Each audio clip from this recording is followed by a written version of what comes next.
This is Carissa Enright. As an employee of Presbyterian Hospital in Dallas, Texas, in 2014, I did not get exposed to Ebola, but I was witness to the mistakes and the panic that characterized that event. With the certain knowledge that Ebola will again visit the United States, I want to make it clear that Ebola can be contained and that nurses do not have to be afraid of it. Transmission of Ebola requires direct contact with blood or body fluid, and the actual numbers of Ebola virus in that fluid directly affects infectivity. Early in the disease, before the onset of fever, the very small amounts of virus present in blood are too small to cause infection. White blood cells attack and destroy any virus before it has the chance to replicate in the body. However, if the numbers of Ebola viruses in the fluid are large enough, this immune attack is incomplete and the surviving virus starts to replicate faster than the white blood cells can kill it. A high viral load in the blood makes this drop of blood highly infectious. This represents the typical progression of how infectious Ebola becomes over time. Before the person runs a fever, there is no risk of transmission.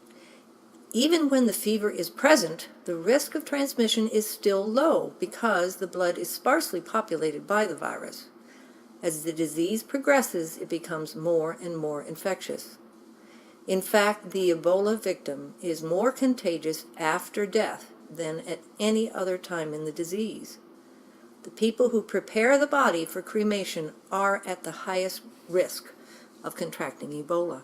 This infection risk is made obvious in the actual timeline of the 2014 event. September 15, 2014 was day 0 of the Ebola timeline.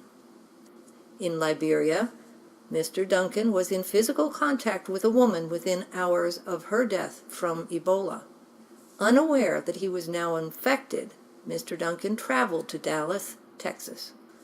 There he spent 4 days in an apartment with his fiancée and her children.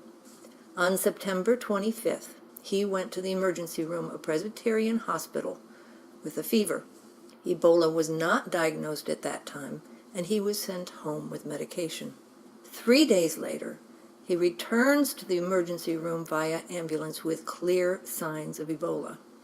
He was immediately sent into contact isolation while doctors waited to confirm the diagnosis through the Center for Disease Control. That confirmation arrived on September 30th.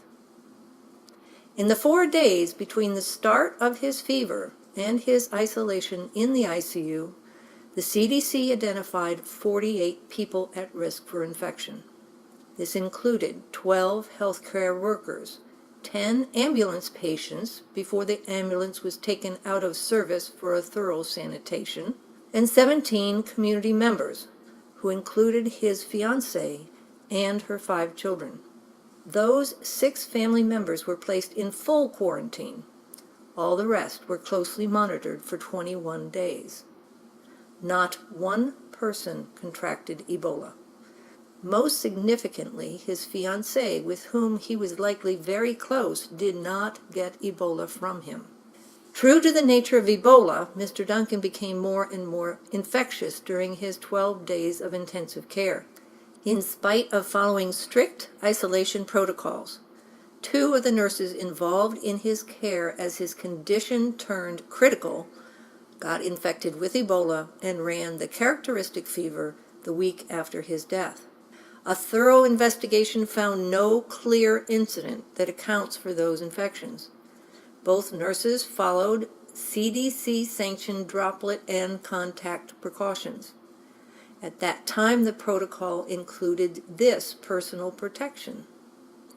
Without a clear answer for why the 2 nurses were infected in spite of precautions, the CDC increased droplet and contact isolation to include a face mask for 1 more layer of protection. The CDC set to work on identifying all potential contacts during this 18-day hospitalization. A total of 147 healthcare workers were identified. Contact included environmental exposure, including housekeeping, laundry, trash, and funeral personnel, laboratory workers, nurses, and medical staff. All 147 people endured 21 days of close observation. The 19 nurses and one doctor who had physical contact with the patient's fluids placed themselves into voluntary isolation.